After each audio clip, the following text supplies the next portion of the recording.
Office ఇల్లు అని మొత్తం 8 చోట్ల బక్ పెట్టారు.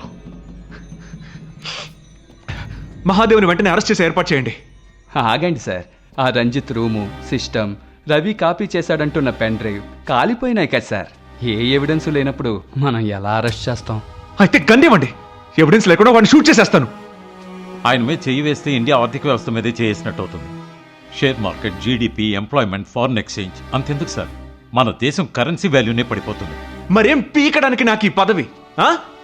నిజానికి ఈ దేశాన్ని ఏలుతున్నది వాడు. నేను కేవలం దారం కట్టిన బొమ్మను కదూ. తనకి న్యాయం జరగాలని ఎదిరించేవాణ్ణి, ఏ పని పాట లేని వాణ్ణి, ప్లాట్ఫామ్ మీద పడుకుని నిద్రపోయేవాణ్ణి, టీ కొట్టి దగ్గర దమ్ము పీకేవాడిని, హెల్మెట్ పెట్టని వాడిని, అలాంటి వాళ్ళని వెంబడించి మరీ పట్టుకుంటారు. ఇలాంటి క్రిమినల్స్ ని దేశద్రోహుల మీద యాక్షన్ తీసుకోవడం మాని చేతులు కట్టుకుని నిలబడాలంటారు. మహాదేవుని టచ్ చేస్తే మన దేశ ఎకానమీ డౌన్ అయితే అవనివ్వండి సార్, తిరిగి పుంజుకునే శక్తి మనకుంది. మహాదేవి మీద యాక్షన్ తీసుకోవడం కావాల్సింది కారణం కాదు, ధైర్యం.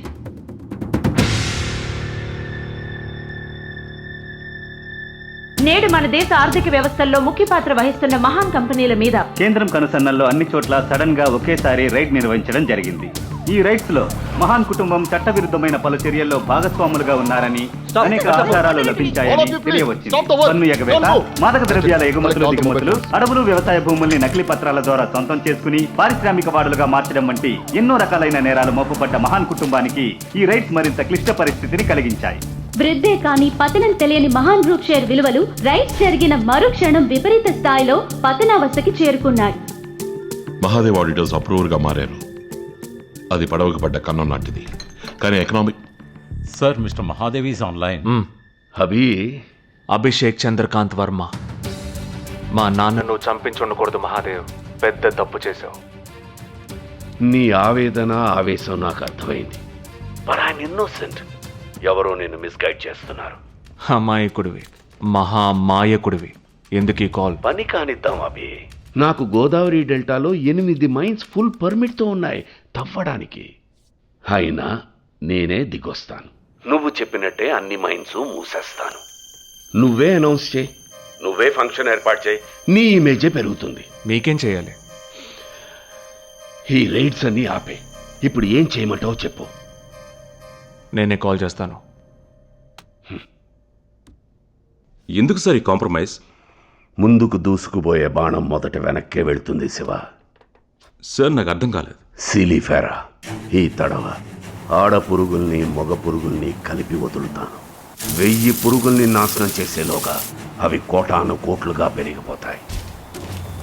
గోదావరి డెల్టాలో రైతు అనేవాడు ఒక్కడు కూడా మిగలడు.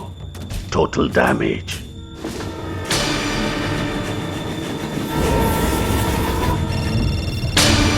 ఏంటి సార్? రీచ్ అయ్యారా? ఇంకో 1 అవర్లో రీచ్ అవుతాం సార్. వెళ్లేదారిలో ఏదైనా ప్రాబ్లం వస్తే తలుపు తెరిచాయి. Okay sir.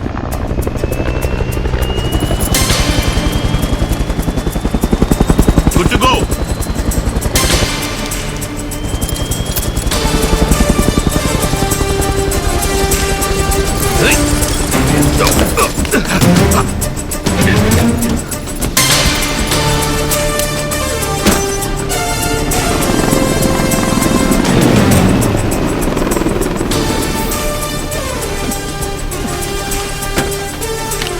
బాస్, ట్యాంకర్ మీద ఉన్నాడు.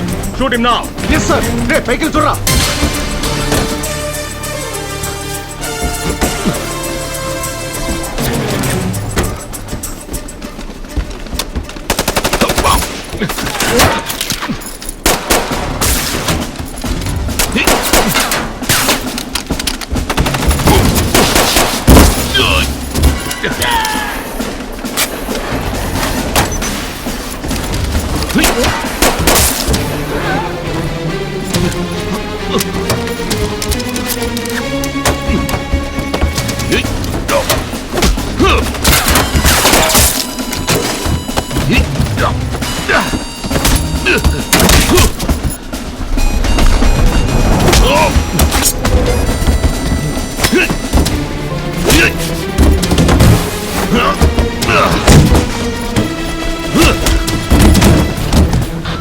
Time left. టనల్ కి ఇంకా 1 మినిట్ మాత్రమే టైం ఉంది సార్.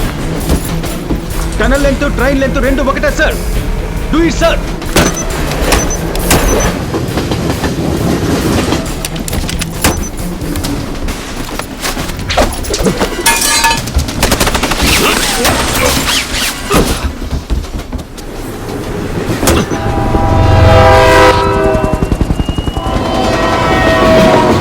సార్ టన్నల్ లోపల ట్రైన్ ఎంటర్ అయింది. ఫుల్ ట్రైన్ వెళ్ళడానికి ఇంకా 20 సెకండ్స్ ఉంది.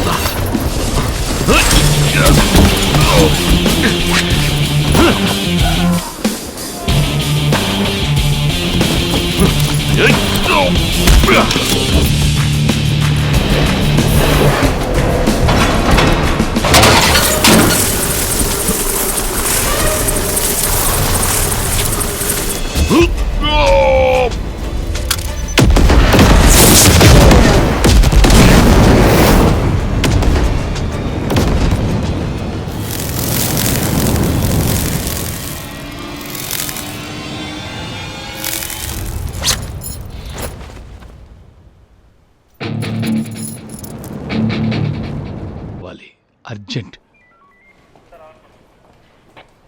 రా రవి. అభిషేక్ పిఎం కావటం ఒక కలలా జరిగిపోయింది. అయ్యా, అపార్థం చేసుకోకండి. Abhi is still a motiveless innocent kid.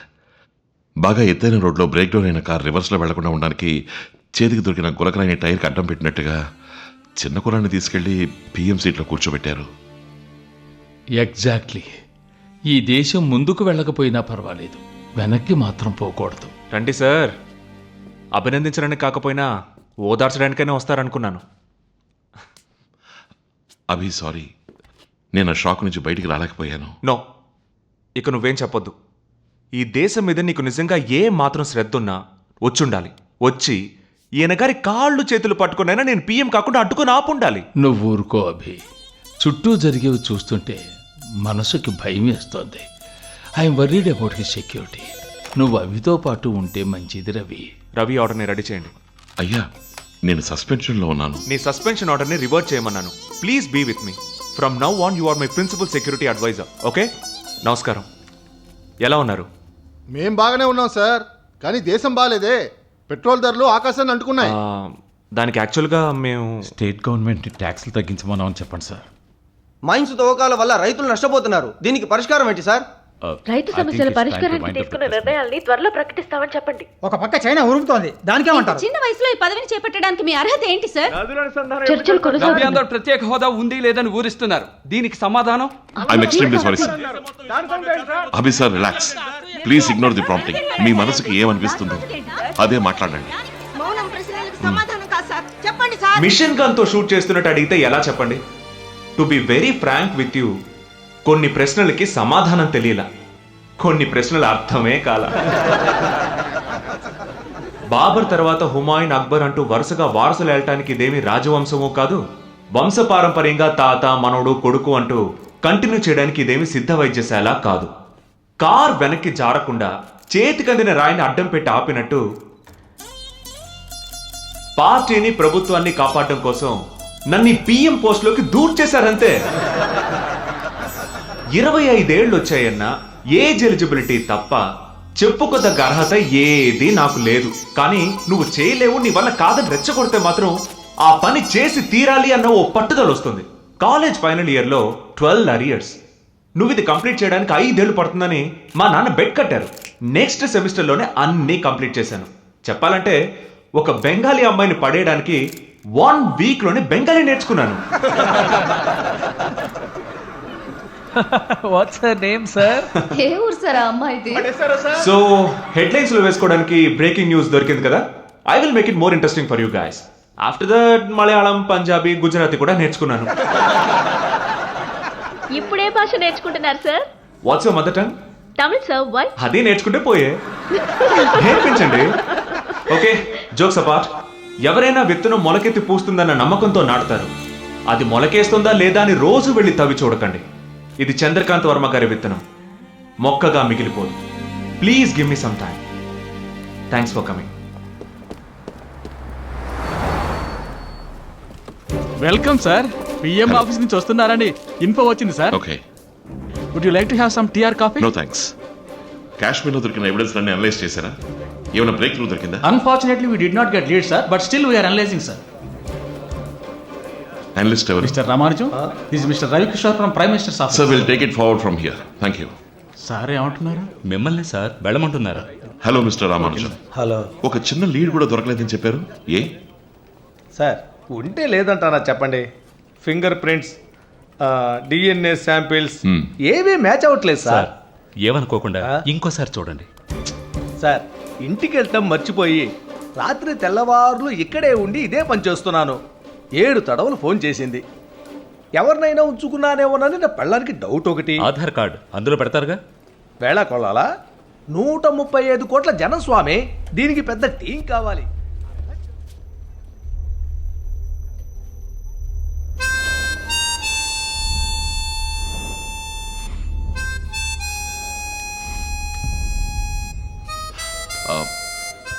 ఇప్పుడు పోస్టింగ్లో ఉన్నవాళ్ళు, రిటైర్ అయిన వాళ్ళు, అంటే ఐబీ, రా, ఎన్ఎస్జీ, ఎస్పీజీ వీళ్ళని చెక్ చేయండి. కరెక్టే. యూనిఫామ్ వేసుకున్న నల్లగుర్ర ఏండొచ్చుగా. అది యూనిఫామ్ వేసుకుందో మొండి పళ్ళతో ఉందో చూసేదేదో రేపు చూడొచ్చుగా. నేను ఇంకా స్నానం చేయలేదు స్వామి. Be serious. ఎంత పెద్ద నేరస్తుని వెతుకుతున్నాం. Do it now. వెయిట్ చేస్తాం. సార్ విడాకులే. వాడెవడో వదిలే, ఎందుకు వాడని ఛాలెంజెస్ చేస్తున్నాడు. That is another $1 million question.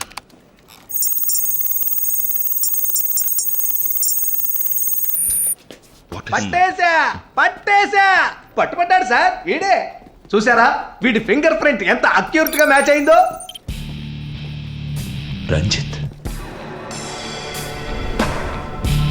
Ranjith, Joseph, నేను ముగ్గురు ఇంటెలిజెన్స్ లో పనిచేసేవాళ్ళు. నా ఆధ్వర్యంలో 5గురితో ఉన్న టీంని సీక్రెట్ ఆపరేషన్ కోసం పాకిస్తాన్కి పంపించారు. అక్కడ మేము వేరువేరు గుర్తింపులతో ప్రజల్లో కలిసిపోయి ఆపరేషన్ మొదలెట్టాం. 5గురం సేకరించిన విషయాల్ని పరస్పరం పంచుకునేవాళ్ళు. అప్పుడే పాకిస్తాన్ ఢిల్లీలో ఓ పెద్ద మాస్ అటాక్ చేయడానికి వేసిన ప్లాన్ గురించి మాకు తెలిసింది. దానికి సంబంధించిన డీటెయిల్స్ అన్ని నేను వెంటనే జోసెఫ్కి పంపించాను. కానీ మా టీంలోనే ఉన్న రంజిత్ ఒక డబుల్ ఏజెంట్ అని అప్పుడు మాకు తెలియదు.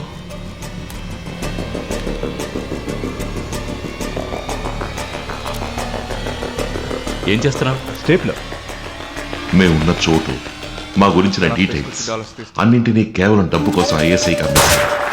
ఆ ఆధారాలతో అమీస్కా మా టీంలో ఉన్న 4గురిని కాల్చి చంపేశాడు. వాళ్ళెవరూ ఏ నిజాన్ని బయటపెట్టకుండా వీరమరణం పొందారు. ఏ మిషన్ కోసం వచ్చారు అని అడిగి నన్ను చాలా రోజులు చిత్రహింస పెట్టాడు.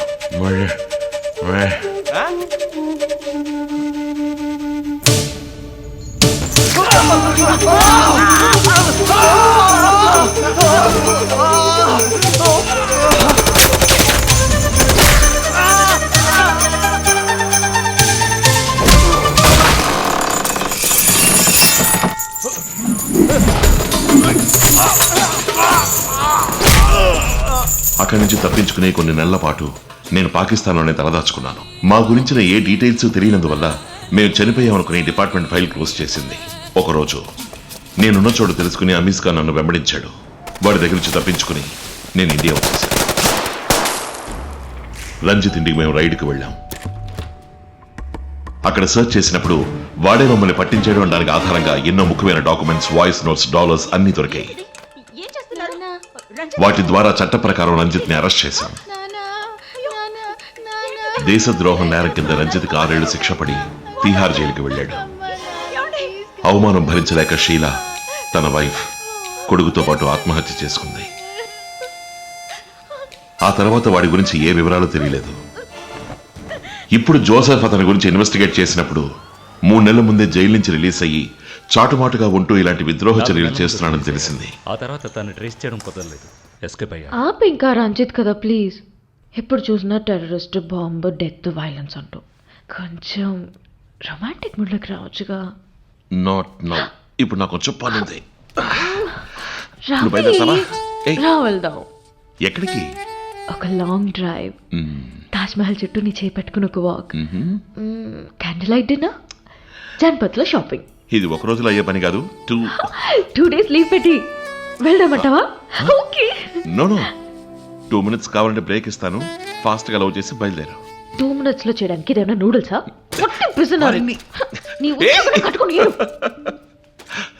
బాయ్.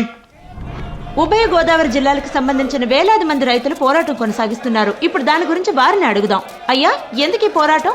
అసలే మా పొలాల్లో మిథేన్ తీస్తాం, హైడ్రోజన్ కార్బన్ తీస్తామని కొందరు కార్పొరేట్ కంపెనీల వాళ్ళు మా పొలాల్లో బాంబులు ఎట్టి గనులు తవ్వి మా పంట అంతా నాశనం చేసి బతుకులు కూల్చేస్తున్నారు. ఇప్పుడేమో గ్యాస్ ఇచ్చేపాలంటూ ఆ మహాన్ కంపెనీ రెండో సొరంగం తావబోతోంది. అందుకని సన్నకారు రైతులను బెదిరించి సేలలను కొనాలనుకుంటున్నారు. ఆడు కూర్చొని సంతకాలు పెట్టే కార్యక్రమం మొదలెట్టారు. ఇష్టపడి అమ్మిన వాళ్ళ దగ్గర చేలుకున్నామని కంపెనీ వాళ్ళు అంటున్నారు కదా సార్. అంటారు. కొన్ని పల్లెల్లో పురుగుల దండు వచ్చి చేతికొచ్చిన పంట అంతా నాశనం చేసినాయి. బాధపడ్డోళ్ళు కొంతమంది మనసు మార్చుకున్నారు. వాళ్ళని తీసుకొచ్చి పత్రాలు రాయించుకుంటారట. అదిగో వచ్చారు చూడు. కొట్టకండి అయ్యా, అన్న కోసం బతికేటాడు కొట్టకండి అయ్యా. చేయొద్దు, రైతుకు అన్యాయం చేయొద్దు.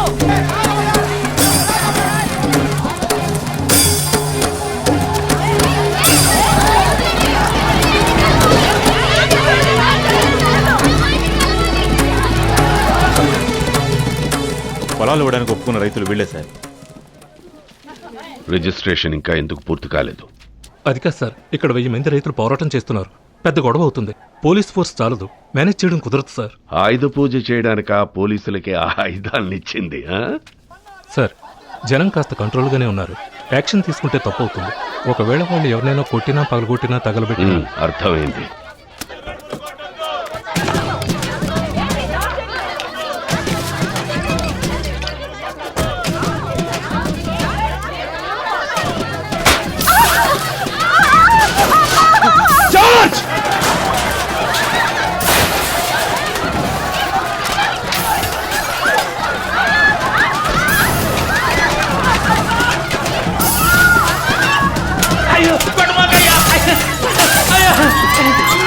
మధ్యలో వచ్చావు, నువ్వు మనిషి కాదు కదా, నన్ను పడుతున్నా.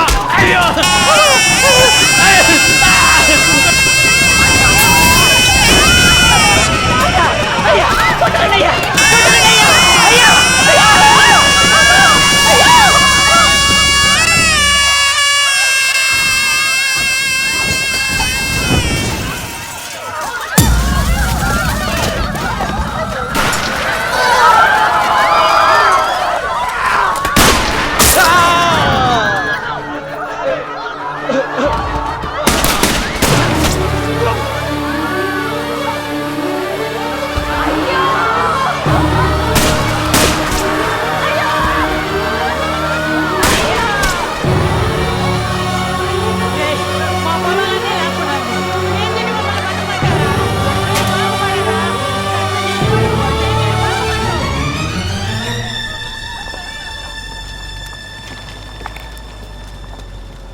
చూడబి, పబ్లిక్ పోలీసులను కొడుతున్నారు.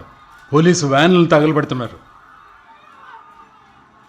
ఈస్ట్ గోదావరి జిల్లాలో మావోయిస్టులు చాలా మంది వేళ్లు పాతుకుపోయి ఉన్నారు. నాట్లని కొబ్బరికాయలు కోస్తామని, ప్రకృతి వ్యవసాయం అని వేషాలేసు తిరుగుతున్నారు. అక్కడ జరిగే అల్లర్లని వీళ్లే రెచ్చగొడుతున్నారు సార్. నువ్వు చూడొద్దు, ఇక నాకు వదిలేయి. ఈసారి గనక సైన్యాన్ని పంపి క్లీన్ స్వీప్ చేస్తే ఒక్కడు కూడా పోరాటాలు చేద్దామని కలలో కూడా తలిపట్టడు. ఈ ఒక్క నెలలో మాత్రమే 6 గొడవలు, 16 మంది పోలీసులు చచ్చారు.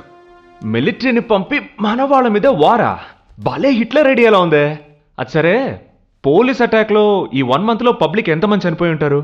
అది అది ఏంటి అది ఇది? చెక్ చేస్తాను సార్. చెప్పు రవి. 312 మంది చనిపోయారు. ఓ ఫిష్, అంతమందా? అలా ఎలా జరిగింది? సార్, కొంచెం ఓపెన్గా మాట్లాడుకుందామా? యా.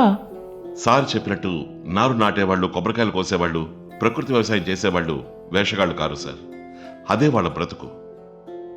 తను నమ్ముకున్న నేలతల్లికి జరిగే ద్రోహాన్ని భరించలేనప్పుడే ఉద్యమకారులే పోరుబాట పట్టాల్సి వస్తుంది. పోరాటం తప్పు అంటే ఆ పరిస్థితి తెచ్చిన వాళ్ళది తప్పేగా. అందుకని ప్రభుత్వ ఆస్తులను నాశనం చేయడం న్యాయమా? పబ్లిక్ పోలీసులను కొట్టడం కరెక్ట్ అంటారా? వాళ్ళంతా పబ్లిక్ కాదు సార్, పబ్లిక్ లా సెట్ చేయబడ్డ వాళ్ళు. మిగిలిన ఛానల్స్ లో వచ్చే ఫుటేజ్ కూడా చూడండి సార్. పోలీసు పబ్లిక్ తనలు బద్దలు కొట్టడం, అమానుషంగా పిట్టల్ని కాల్చినట్టుగా జనాన్ని కాల్చి చంపడం, అవన్నీ ఏ ఫుటేజ్లోనూ కనపడవే. ఇవన్నీ మీరు కూర్చుని మాట్లాడుకోవడానికి మీకు అనుకూలంగా ఏర్పాటు చేసిన ఫుటేజ్. మన పోలీసులు నీళ్లు అందిస్తారు, అవసరమైతే నిప్పులు కురిపిస్తారు. హలో, మీరొక గవర్నమెంట్ ఆఫీసర్, నక్సలైట్కి మళ్ళీ మాట్లాడుతున్నారు. షడప్. తనని మాట్లాడమన్నది నేను. అగ్రికల్చర్ ల్యాండ్లో మైనింగ్ లైసెన్స్ ఇవ్వడమే సమస్య అంటావా? అదే సార్ సమస్య. రీసెర్చ్ చేస్తాం, మట్టి తవ్వుతాం లైసెన్స్ తీసుకుని థోరియం, యురేనియంలను ఎక్స్ట్రాక్ట్ చేసి విదేశాలకు ఎగుమతి చేస్తున్నారు. తరతరాలుగా వ్యవసాయమే చేస్తూ జీవిస్తున్న భూముల్లో ఉన్నట్టుండి గనులు తవ్వడానికి లైసెన్స్ ఇస్తే ఆ రైతు ఏం చేస్తాడు చెప్పండి సార్? తన జీవనాధారము పోయి తన ప్రాణాలకు గ్యారంటీ లేకపోతే ఐఎమ్ సారీ సార్, మీరు నేను కూడా ఉద్యమాలు పోరాటాలు చేస్తాం. అక్కడ ఇల్లీగల్ గా జరిగే మైన్స్ అన్ని ఎందుకు క్లోజ్ చేయకూడదు? 8 మైన్స్ మహాన్ గ్రూప్ ఆఫ్ కంపెనీస్ మహాదేవ్ అదంత సులభం కాదు. వాళ్ళ మట్టుకు excise, export, environmental, pollution control అన్ని డిపార్ట్మెంట్లో పర్మిషన్ తీసుకున్నారు. వాళ్ళు కోర్టుకు పోతారు. పోనివ్వండి, అదే కోర్టుకి మనము పోదాం. ఏం జరుగుతుందో చూద్దాం. సంతోష్ సార్, మీరు ఓ పని చేయండి. మహాదేవ్ గ్రూప్ ఆఫ్ కంపెనీస్ గురించి రేపు డీటెయిల్ రిపోర్ట్ ఇవ్వండి. ఓకే? Sure sir. ఏ కుల్దీప్ సార్, పిచ్చ ఆకలి. పిజ్జా ఎక్కడా? ఒక 10 minutes sir, SPG group check చేస్తున్నారు. అయ్యో, అది ఆరి రాయిలా మారుతుంది.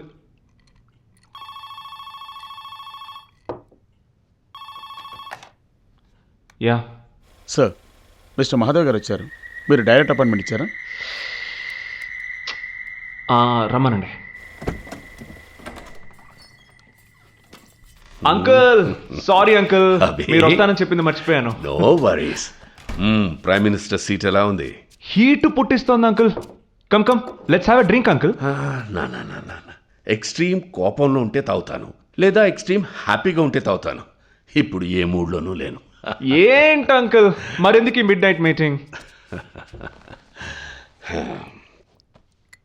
అభి, గోదావరి డిస్ట్రిక్ట్లో మైన్స్ అన్నిటినీ ఎందుకు బ్యాన్ చేయకూడదు అని చర్చ జరిపినట్టు వినపడింది. This is unbelievable. Evening cabinet meeting లో సీక్రెట్ గా మాట్లాడుకున్న విషయం వేడివేడిగా మీకు సర్వ్ అయిందంటే ఇక్కడ మీ నీడ తిరుగుతోంది. పట్టుకుంటాను అంకుల్, మీ నీడని తొందరలో పట్టుకుంటాను. అభి, అప్పుడు నీ క్యాబినెట్ మొత్తం ఖాళీ అవుతుంది. అంత స్పోయ్యా? ఈస్ట్ గోదావరి డెల్టా ఏరియా కదా, మైన్స్ కంటే వ్యవసాయం ముఖ్యం కదా అంకుల్. ఖచ్చితంగా కాదు. లాభం ఏదిస్తుందో అదే ముఖ్యం. ఈ మీటింగ్ షెడ్యూల్ అనే లేదు కదా, ఎస్పీజీకి ఇన్ఫార్మ్ చేయకుండా మీరు ఎలా చేస్తారు? అక్కడ మట్టి కింద ఉండేది 1000 వజ్రాల గన్నులతో సమం. దాని వాల్యూ నీకు తెలీదు. కరెక్టే అంకుల్, కానీ వ్యవసాయం వాల్యూ తెలిసిన ఒక రైతు ఇక్కడ ఉన్నాడు, అందులోనూ ఈస్ట్ గోదావరి రైతు. పిలుస్తాను. ఈస్ట్ గోదావరి రైతా? ఇక్కడెందుకు వాచ్మెన్ పని చేస్తున్నట్టు? ఈయన నా principal security adviser Ravi. East Godavari రైతు. గుడ్. ఎకరం పొలం 50 ఏళ్లకి ఎంత సంపాదించి పెడుతుందో అంతకి రెట్టింపు సింగిల్ పేమెంట్లో నేను ఇస్తానంటే ఒప్పుకోకుండా వీధుల్లో పోరాడేవాడు మూర్ఖుడు కదూ. వాడు మూర్ఖుడో తెలివైన వాడు, కానీ ఇంత డబ్బిచ్చి కొనాలనుకునేవాడు ఖచ్చితంగా మూర్ఖుడు కాడు. That is the point. డెల్టాలో పండే ధాన్యానికి మహా అయితే క్వింటాల్కి 1600 రూపాయలు గిట్టుబాటు అవుతుంది. కానీ ఆ మట్టి కిందున్న థోరియం యొక్క విలువ ఇంటర్నేషనల్ మార్కెట్లో ఎక్కడో ఉంది. అభి, దీన్ని సవ్యంగా ప్రాసెస్ చేస్తే ప్రపంచంలో ఇండియాని నెంబర్ 1 అటామిక్ పవర్గా మార్చచ్చు. అది నీకు లైఫ్ టైం అచీవ్మెంట్ అవుతుంది. వావ్! కానీ ఆర్గనైజేషన్స్, పార్టీలు వద్దని తెగ గొడవ పడుతున్నాయే. అందుకే వాళ్ళకి అనేక సమస్యలను సృష్టించి చెదరగొట్టాలి. ఎలకల్ని తరిమే ఉద్యమకారుల ముందు తేలును పడే. ఈ ఉద్యమకారులు ఎలకను వదిలేసి తేలును తరుగుతారు. ఇప్పుడు నువ్వు ఒక పావును తీసుకొచ్చి అక్కడ పడే. వాళ్ళు పావును తరివే గ్యాప్ లో వాళ్ళ వీపు వెనక నుంచి ఏనుగునే కిడ్నాప్ చేయొచ్చు. సూపర్ అంకుల్, నాకు మీరు అడ్వైజర్ గా వచ్చుండాల్సింది అంకుల్. మీరన్నది కూడా కరెక్టే అనుకోండి, కానీ వ్యవసాయాన్ని నాశనం చేసి చేయమంటున్నారే. ఈ దేశం అభివృద్ధి చెందాలి అనంటే పునాది ఎంతో గట్టిగా ఉండాలి. ఆ పునాదులు తీసేప్పుడు పురుగు పుట్ర అక్కడి నుంచి వేరే చోటుకి పోవడం సహజం. రైతులంటే మీకు పురుగు పుట్రతో సమానమా? నేల మీకు ఆస్తి మాత్రమే, కానీ మాకది దైవం సార్.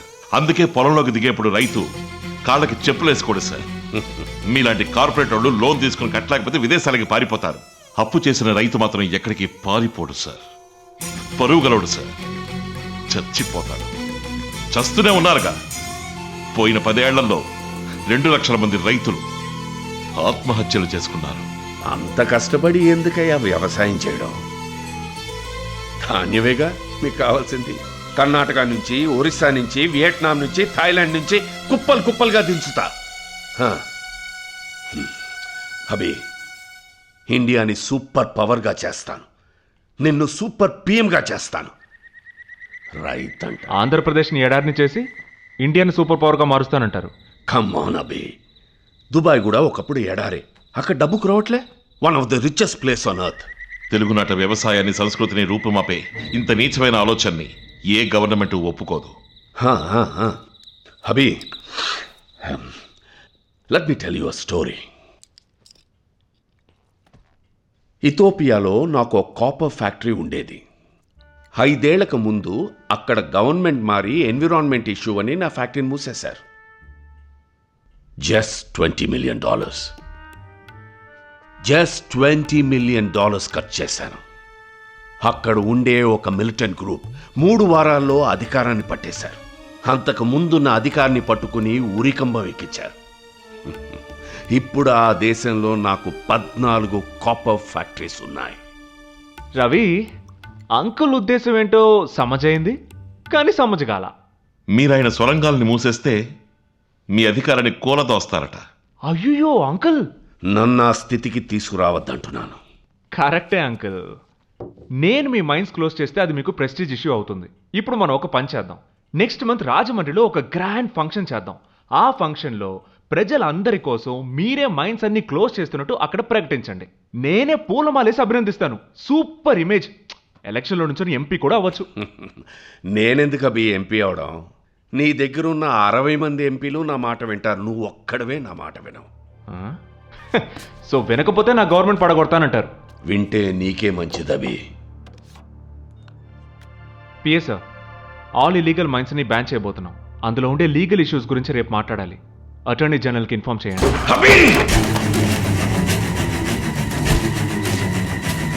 నీకింకా ఎవరికి దగ్గరవ్వాలో ఎవరికి దూరం అవ్వాలో తెలీదభి. తెలుసుకుంటా. అయ్యో అంకుల్, ఇప్పుడు మీరు ఎక్స్ట్రీమ్ కోపంలో ఉన్నారు. As you said, you need a shot now. కల్పిట్. Stop it. నువ్వు చంద్రకాంత్ వర్మవి కావు, అతని కొడుకువి. నువ్వు చంద్రకాంత్ వర్మవి కాలేవు. అది అర్థం చేసుకోబి. ఇది ఎథోపియా కాదు, ఇండియా అన్న సంగతి మీరు గుర్తుంచుకోవాలి mister Mahadev. Boys, you are missing with the wrong uncle, person. This is wrong Abhi. ఇంకోసారి ప్రోటోకాల్ మీరు ఇలా పర్సనల్ సెల్ ఫోన్ అపాయింట్మెంట్స్ ఇవ్వకండి. It's okay Ravi, come let's have a no drink. Abhi,